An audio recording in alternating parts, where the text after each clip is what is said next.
Hello, hello. Hello, hello. All right, so good. No display, which is nice.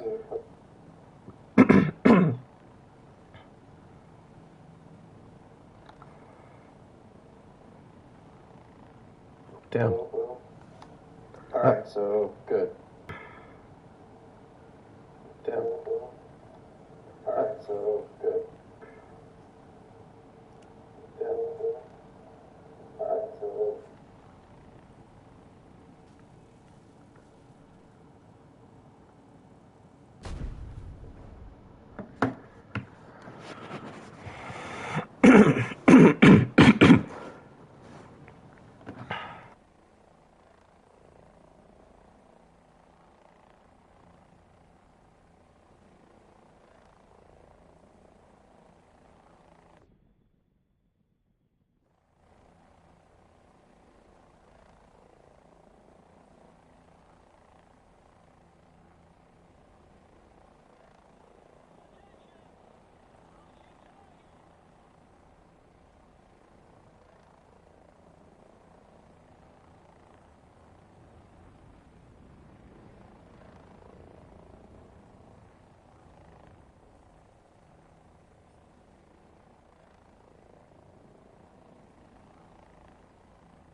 Howdy, yeah, new POV.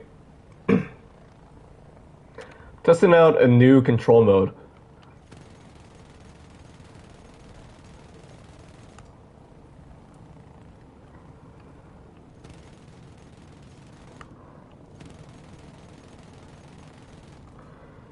In this one, I have a lot more rudder authority when I'm flying, so I can do pretty quick turns.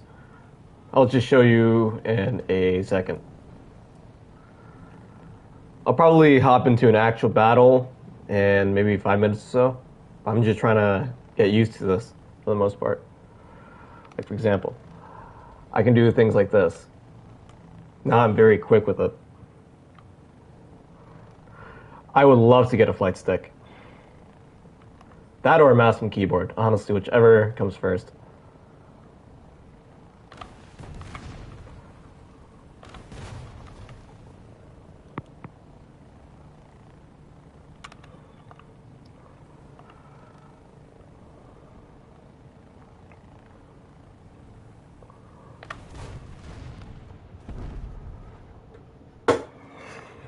Whoopsie.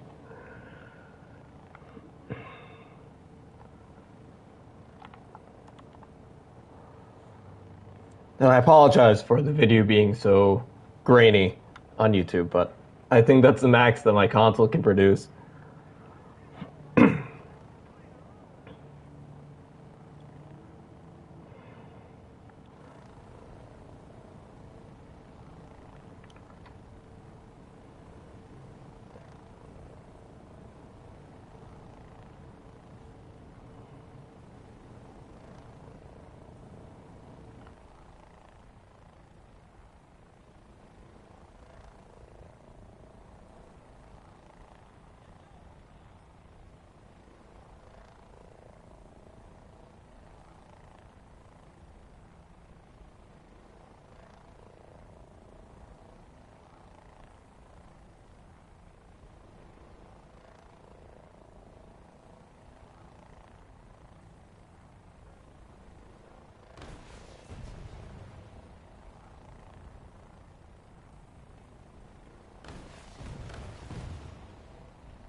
Look at that, just stopped on a freaking dime.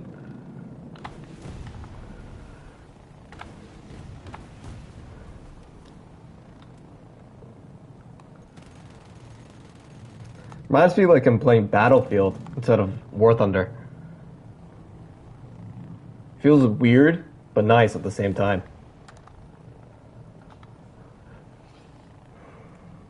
Honestly unsure why I didn't do this mode earlier, but I do know that 3D makes me freaking nauseous as all hell.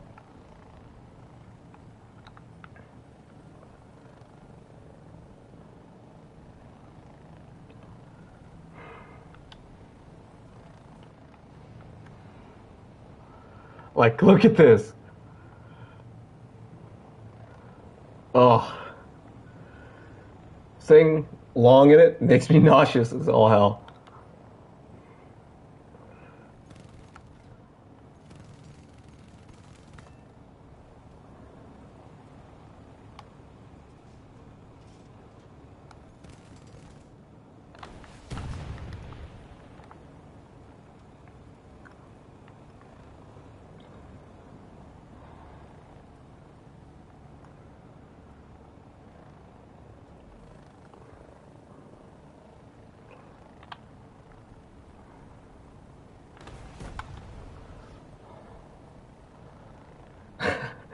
Yeah, unfit to fly.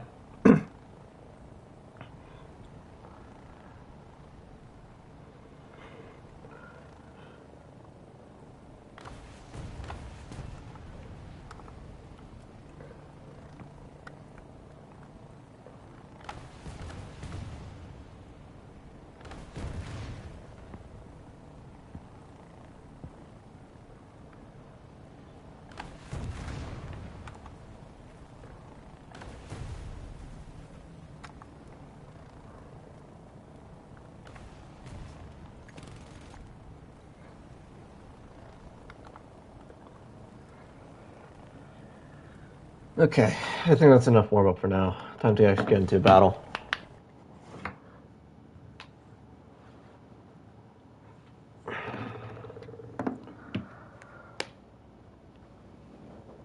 Oh, damn. I'm so used to the way that I used to fly with the old control mode, and that kept your camera view static. So even when you were doing maneuvers, you weren't tilting or anything. You were just looking. And oof. Do I enjoy streaming? Great question.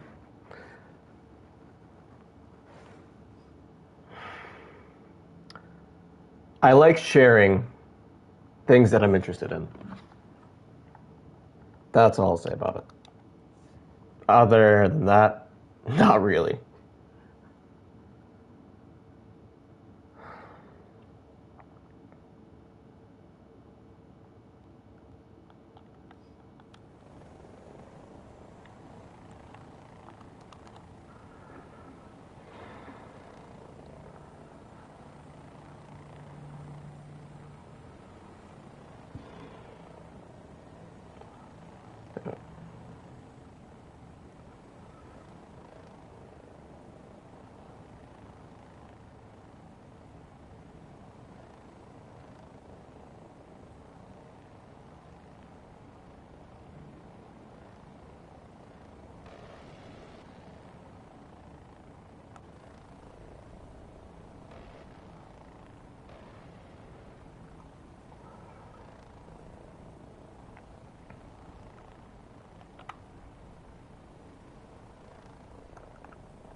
Ah, man, I love the bad network connection.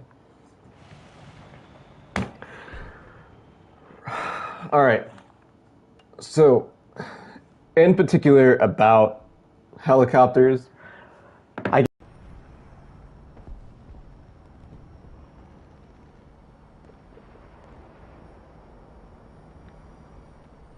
hold on. All right. I think I'm gonna have to maybe get my connection issue sorted before I do another one of these streams because it's annoying crashing and dying due to a bad network connection.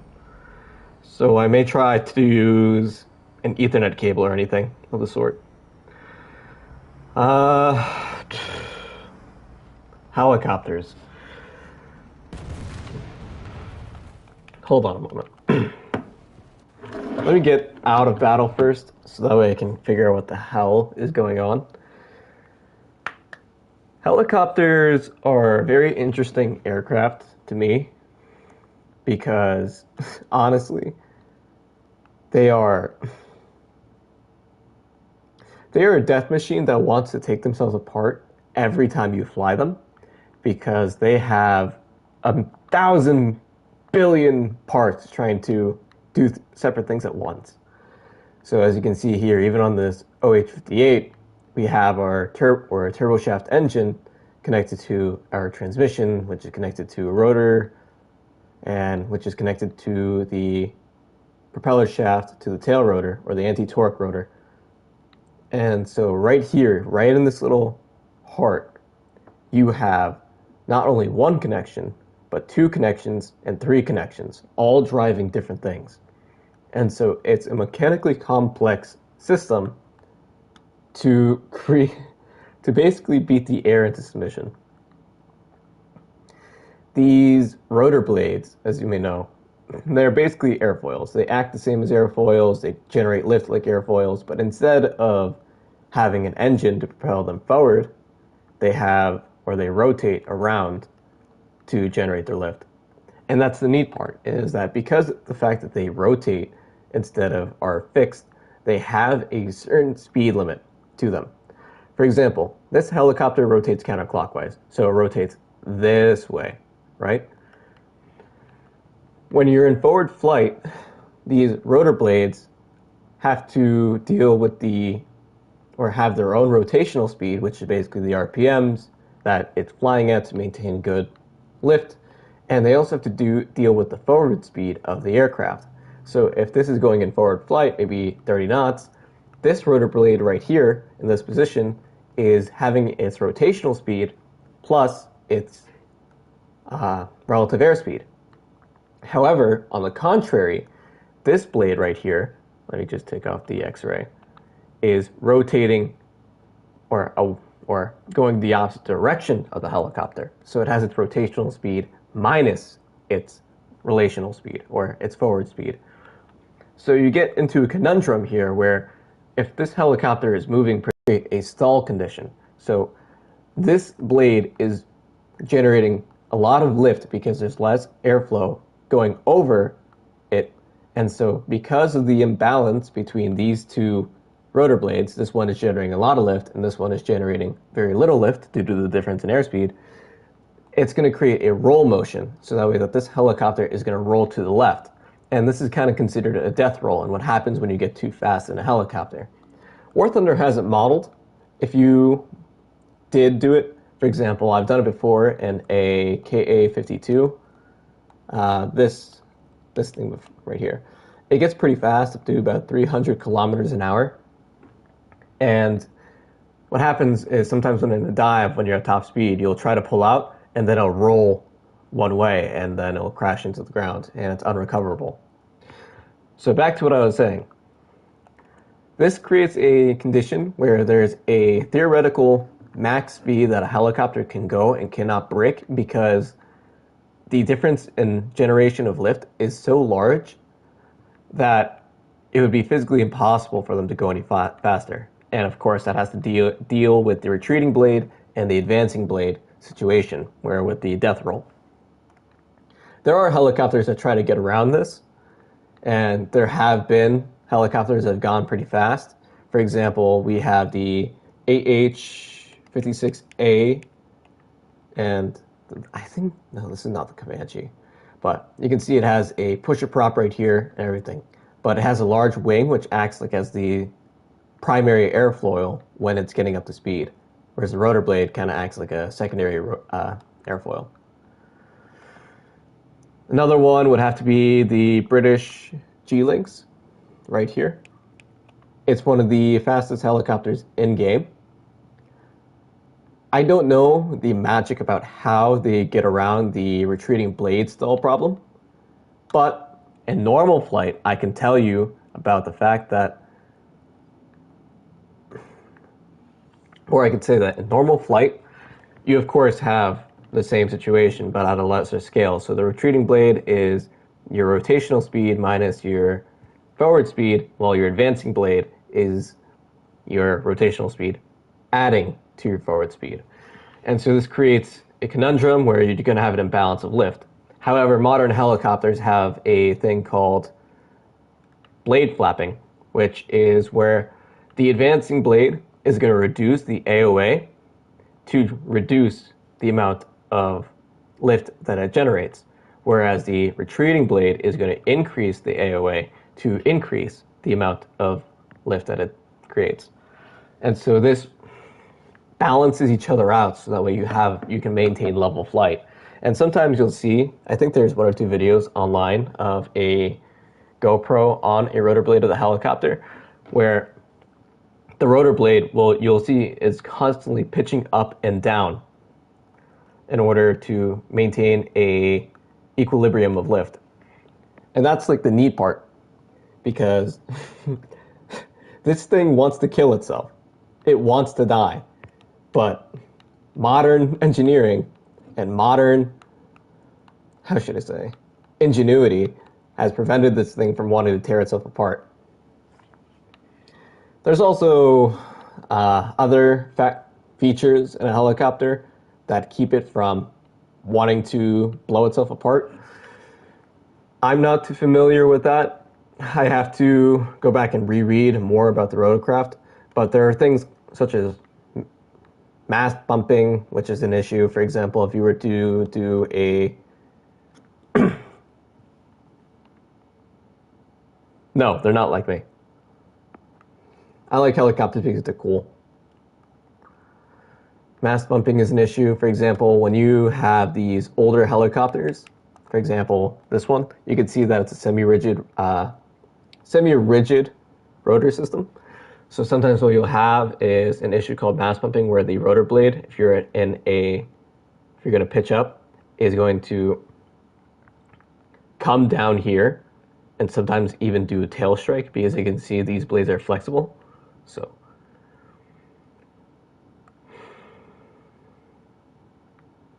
interesting stuff.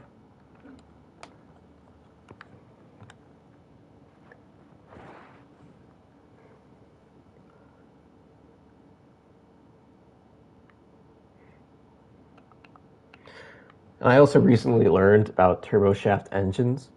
They are interesting, very cool. So you get your filter in here, you have your combustion center right here with your compressor blades, which then goes to a centrifugal turbine, which then creates the compactness needed. And so it's probably, this one is a Teeth 53. I believe it's a dual spool turbo shaft engine, where the high pressure turbine and the low pressure turbine are separate. So you have one that drives the compressor, and then you have the one that drives the engine, which is, I believe, if I'm not wrong, low pressure drives the compressor, high pressure drives the combustor. I'll have to take a look at that. Don't quote me on that. But they connect it to by the front here into the transmission, and the transmission does a bunch of funky stuff with miter gears and planetary gearbox systems, and then sends it to the propeller shaft heading towards the anti-torque rotor. And it's honestly just really cool. This is a semi-rigid system right here. Then modern helicopters have, I believe it's called full control systems.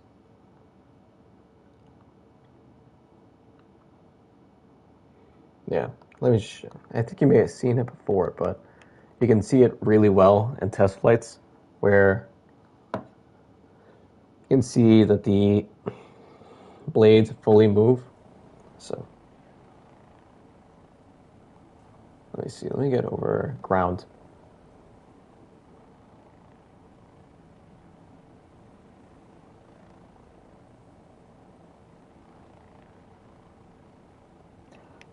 Wiggle.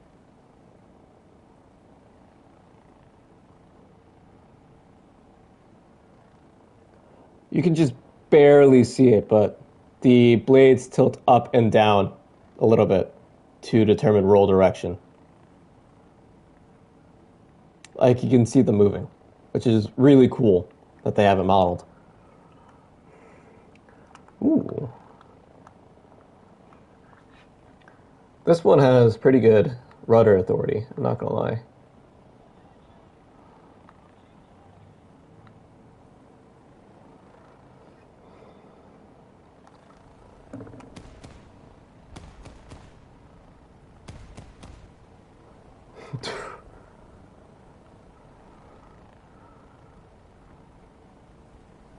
Not sure how much longer I'm going to go, probably one more game or so, but it was mostly just to test the relative control feature.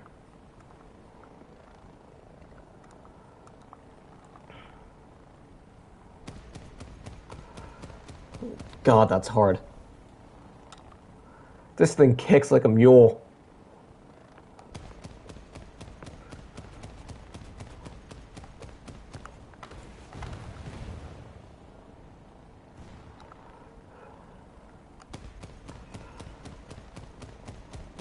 I can see why they didn't really use this much.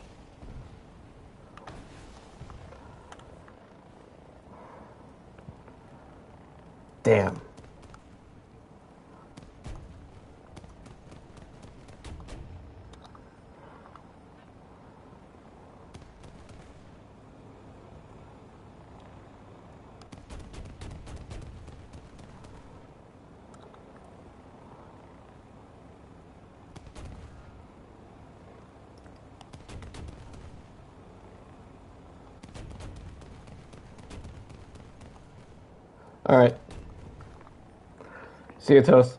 Have fun at Mahjong.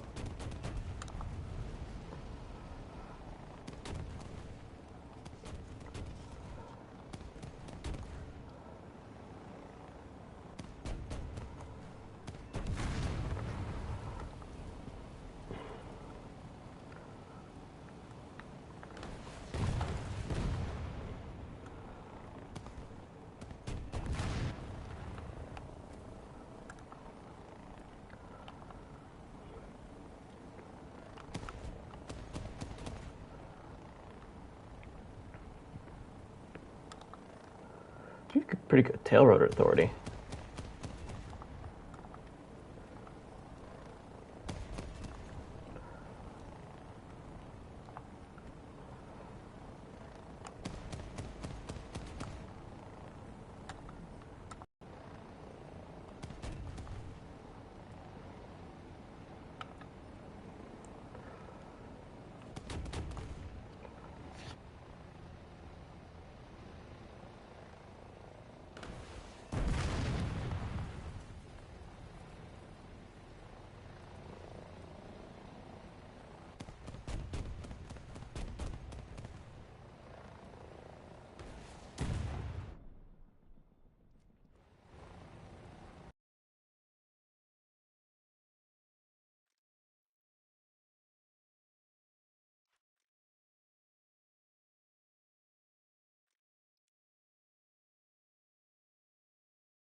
All right. I legitimately cannot fly while streaming. Bye. This shit's annoying.